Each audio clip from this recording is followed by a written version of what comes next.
Although planned as a prequel to Alien, Prometheus takes its own direction, with its path crossing that of Alien at various points. Prometheus seeks to develop different issues, yet some of the themes are shared, or should I say originated here.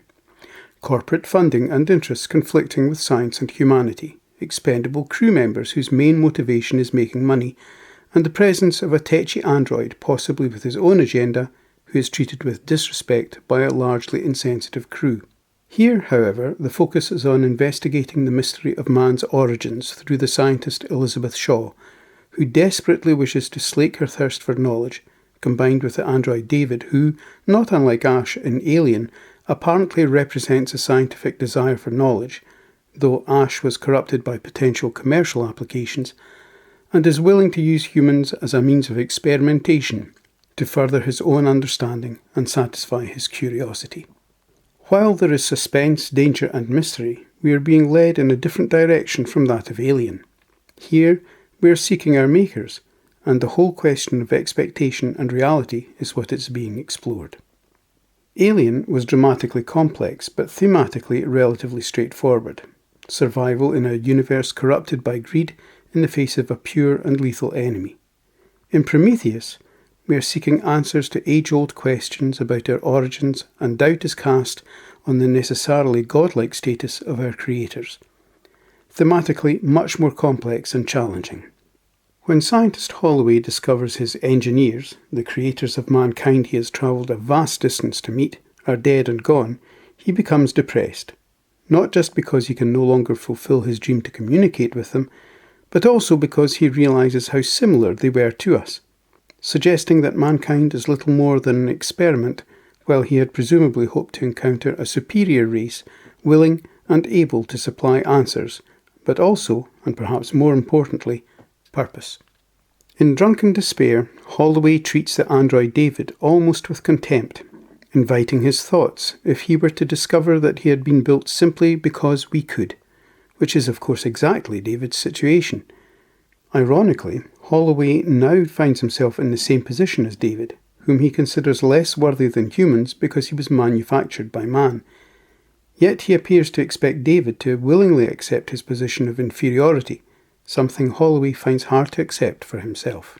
It is at this point that David opts to use Holloway as a vessel for experimentation, introducing a droplet of alien material to Holloway's glass of champagne, which will have shattering consequences for Holloway. Why does David act in this way? Perhaps because he has been programmed to do so by his maker, Wayland, but more intriguingly, perhaps because he now regards humans as equals rather than superiors, as they themselves were the product of manufacture of sorts. It may, of course, simply be revenge for the disrespect shown to him by Holloway, but David goes on to behave similarly with Elizabeth Shaw, though with a little more tenderness and consideration, who has always shown David respect and even gratitude. This seems to mark a return to a theme in Blade Runner, in which the creation develops beyond the creator in terms of experience and knowledge, and is disappointed by the limits and weaknesses of the creator as he seeks not just answers, but inspiration.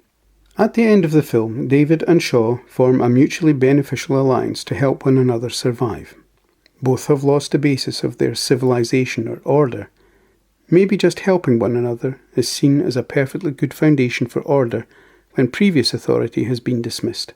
Shaw chooses to believe in something more than her surroundings suggest. She insists on wearing her cross, implying her willingness to follow a religious example, and she has questions to ask of her makers, questions she feels she has the right to ask, though she must also face the fact that her creators are not the morally superior beings she may at one time have assumed. David is now free from Wayland's programming, and will have to make his own decisions, just like Shaw.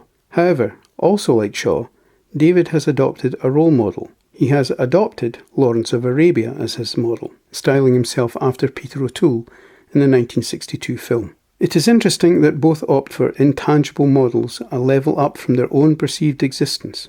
Shaw wishing to believe in God, and David opting for a copy of a man, a sort of sculpted and modified version, which will not offer disappointment, such as a living person might. T.E. Lawrence may offer more insight than simply a film hero. Lawrence was an independent thinker, rejecting the authority of his superior officers. He had great belief in himself, and achieved much in the Arab Revolt of World War I. He was also used by his superiors, though he was of superior intellect, as they channeled his confidence and arrogance to their own ends, similar to David's position on Prometheus. Disillusioned and lost after the war, Lawrence sought another military home in the early 1920s in the RAF, changing his name to Ross, but was quickly exposed and left the RAF. It can be no coincidence that he then joined the Tank Corps under the name T.E. Shaw. Clearly, Lawrence felt he needed structure in his life, and structure is what is being sought by both David and Shaw, even if ultimately they will both be disappointed by the result of their search. The film has been unfavourably compared to Alien, and I think this criticism is largely unfair. There is a pervading atmosphere of mystery as we delve into the unknown and wonder if there may be some wondrous revelation. There is also tension and excitement as the crew encounters alien artefacts and creatures. Not as intense, perhaps, as in Alien, but the whole is on a much bigger and grander scale and does not play on the confinement of the original. Again, we're being taken in a different direction, so to criticise this film for not being a repeat of the first film seems a little unreasonable. Character development has also been criticised, but I fail to see this as a major weakness. The main characters are clearly defined and their stories are revealed. Granted, minor characters are expendable, but they are well enough drawn to allow us to empathise, and it should be borne in mind that these characters are a colder and more distant bunch than in the original, and the whole premise of the film is different.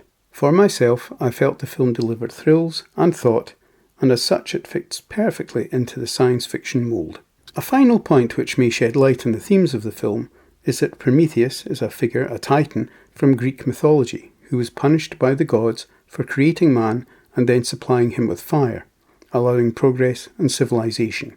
Could this shed light on the opening scenes of the film, in which an engineer is seen consuming something which causes a molecular breakdown? Punishment? Suicide? Sacrifice?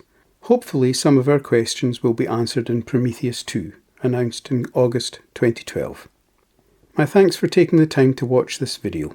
I hope you found it of some interest.